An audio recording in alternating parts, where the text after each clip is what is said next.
नमस्कार दोस्तों, स्वागत है आप सभी का जॉब मित्र पे। आज की वीडियो में मैं आपसे बात करने वाला हूँ NICL की वैकेंसी के बारे में। NICL यानी कि नेशनल इंश्योरेंस कंपनी लिमिटेड ने यहाँ वैकेंसी निकाली है 500 असिस्टेंट्स के पोस्ट पे। तो इसकी पूरी डिटेल नोटिफिकेशन है, यहाँ हम सारी जानकारी जानेंगे। तो वीडियो में लास्ट तक बने रहें और अगर आपने चैनल को सब्सक्राइब नहीं किया है तो चैनल को सब्सक्राइब कर लें ताकि ऐसे वीडियोज़ के अपडेट्स आपको मिलते रहें। तो चलिए वीडियो को शुरू करते हैं।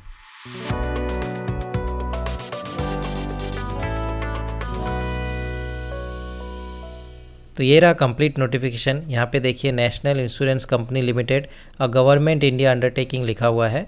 साथ ही यहाँ पे दिया गया है रिक्रूटमेंट ऑफ 500 असिस्टेंट्स। यहाँ पे इंपॉर्टेंट डेट सबसे पहले बताए गए हैं। ऑनलाइन रजिस्ट्रेशन स्टार्ट होगी 24 अक्टूबर से। इसके बाद लास्ट डेट यहाँ पे है 11 नवंबर। पेमेंट ऑफ एप्लीकेशन फ़ी यहाँ पे लास्ट होगी 11 नवंबर। इसके बाद डेट ऑफ ऑनलाइन एग्जामिनेशन भी बता दिया गया है 30 नवंबर 2024 और date of online examination phase 1 और फ़ेज़ 2 का यहाँ पे रहेगा 28 दिसंबर। तो फ़ेज़ 1 यहाँ 30 दिसंबर और फ़ेज़ 2 है 28 दिसंबर। साथ ही यहाँ पे कॉल लेटर्स कब से आने वाले हैं ये सब नोटिफिकेशन में बाद में बता दिया जाएगा। अभी यहाँ देखिए स्टेट वाइज सारी वैकेंसी का डिटेल दिया गया है। जैसे आंध्र प्रदेश में यहाँ पे टोटल 21 है। कैटेगरी वाइज भी आप वैकेंसी सारा देख सकते हैं और यहाँ पे ऑफिशियल लैंग्वेज काफ़ी ज़रूरी है। यहाँ पे ऑफिशियल लैंग्वेज के बारे में भी बताया गया है, तो आप इस चीज़ को एक बार अच्छे से देख लीजिएगा क्योंकि यहाँ पे ऑफिशियल लैंग्वेज आपको आना काफ़ी ज़रूरी है। जिस स्टेट से आप बिलोंग करते हैं आप ट्राई कीजिएगा वहीं से अप्लाई करने का, ताकि आपको लैंग्वेज प्रोफिशिएंसी टेस्ट होगी यहाँ पे, उसमें कोई तकलीफ़ ना हो।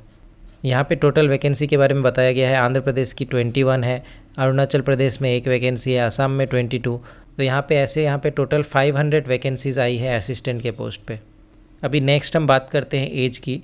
तो यहाँ पे देखिए मिनिमम एज बताई गई है 21 ईयर्स, मैक्सिमम एज है यहाँ पे 30 ईयर्स। साथ ही यहाँ पे बता दिया गया है candidates born earlier than 2/10/1994 and not later than 1/10/2003। तो यहाँ पे एलिजिबिलिटी की जो डेट ऑफ बर्थ है वो भी बता दी गई है। साथ ही रिलैक्सेशन दिया जाएगा SC और ST कैंडिडेट्स को 5 ईयर्स का, OBC कैंडिडेट्स को 3 ईयर्स का। इसके बाद पर्सन्स विद बेंचमार्क डिसेबिलिटीज़ यहाँ पे 10 ईयर्स की रिलैक्सेशन दी जाएगी उन्हें। एक्स सर्विसमैन और डिसेबल्ड एक्स सर्विसमैन के लिए यहाँ पे बताया गया है +3 ईयर्स और सब्जेक्ट टू मैक्सिमम 45 ईयर्स। साथ ही widow, divorce women legally separated, उनका भी यहाँ पे डिटेल बताया गया है। Concessional up to 35 years, 38 years and SC ST जो है उनके लिए 40 ईयर्स। और एग्जिस्टिंग एम्प्लॉय अगर है आप उस कंपनी में तो 5 ईयर्स का आपको रिलैक्सेशन मिलेगा। बात करते हैं अभी एजुकेशनल क्वालिफ़िकेशन की। तो एजुकेशनल क्वालिफ़िकेशन यहाँ पे आपको 1/10/2024 तक आपका ऑलरेडी हो जाना चाहिए। यहाँ पे बताया गया है a candidate must possess the minimum qualification of graduation in any discipline. किसी भी सब्जेक्ट से आपने बैचलर डिग्री की है तो वहाँ पे आप एलिजिबल है, ग्रेजुएट होना चाहिए बस। यहाँ पे इसके बाद बताया गया है knowledge of reading, writing, speaking of regional language of the state UT. जैसा आपको मैंने पहले बताया था, यहाँ पे रीजनल लैंग्वेज जानना ज़रूरी है। यहाँ पे देखिए बताया जा रहा है to ascertain the candidates familiarity with the regional language of the state UT a regional language test will be conducted. तो आपका यहाँ पे लैंग्वेज प्रोफिशिएंसी टेस्ट लिया जाएगा। अभी बात करते हैं यहाँ पे सिलेक्शन प्रोसीड्यूर के बारे में। तो यहाँ पे बताया गया है all candidate will have to appear for online preliminary exam and main examination. तो यहाँ पे प्री और मेंस 2 फेजेज़ होंगे। और इसके बाद बताया गया है candidates qualifying the main examination will be further short listed for regional language test. जैसा मैंने आपको बताया लैंग्वेज की जो टेस्ट ली जाएगी वो हो गई। तो अभी प्रीलिम्स एग्ज़ाम का यहाँ पैटर्न देख लेते हैं। देखिए यहाँ पे सब्जेक्ट्स बताए गए हैं। इंग्लिश है, ऑब्जेक्टिव टाइप का टेस्ट होगा और यहाँ पे क्वेश्चंस होंगे 30 मार्क्स के, 30 क्वेश्चंस दिए जाएंगे और साथ ही इसके लिए टाइम आपको मिलेगा 20 मिनट्स।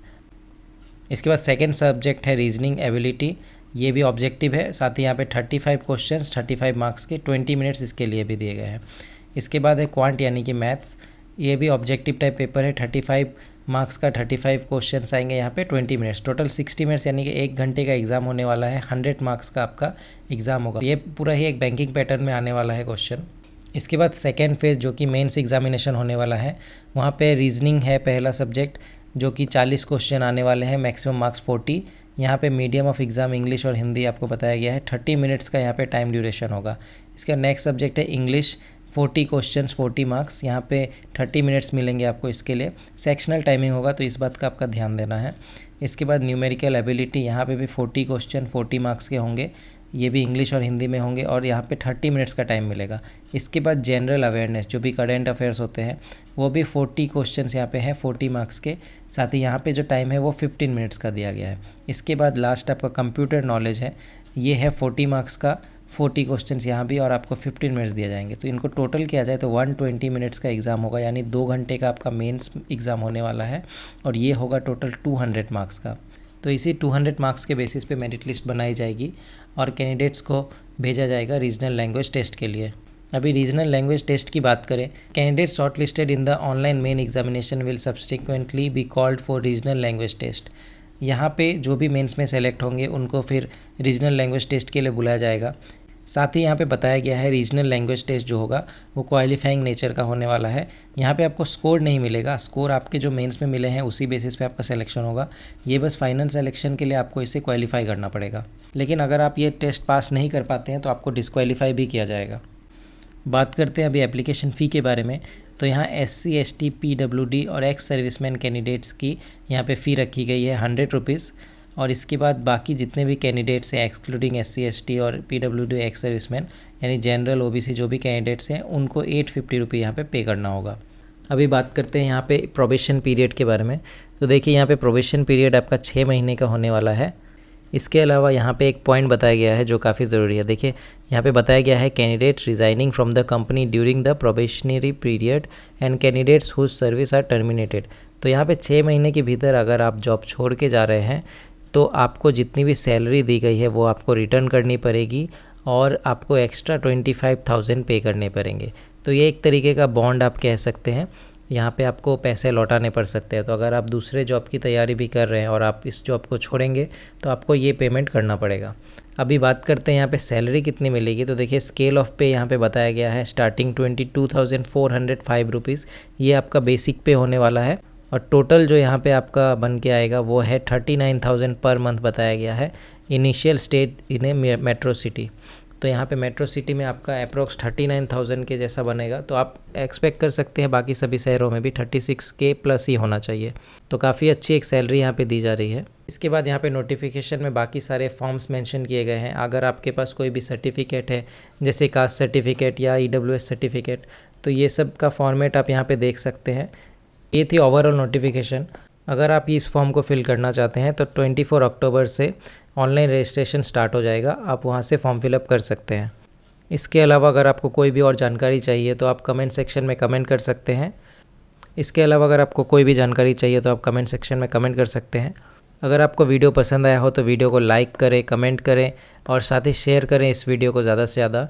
इसके अलावा चैनल को सब्सक्राइब करना ना भूलें ताकि आपको ऐसे ही वीडियोज़ के अपडेट्स मिलते रहें। फिर मिलेंगे एक नई वीडियो के साथ। Thank you so much for watching.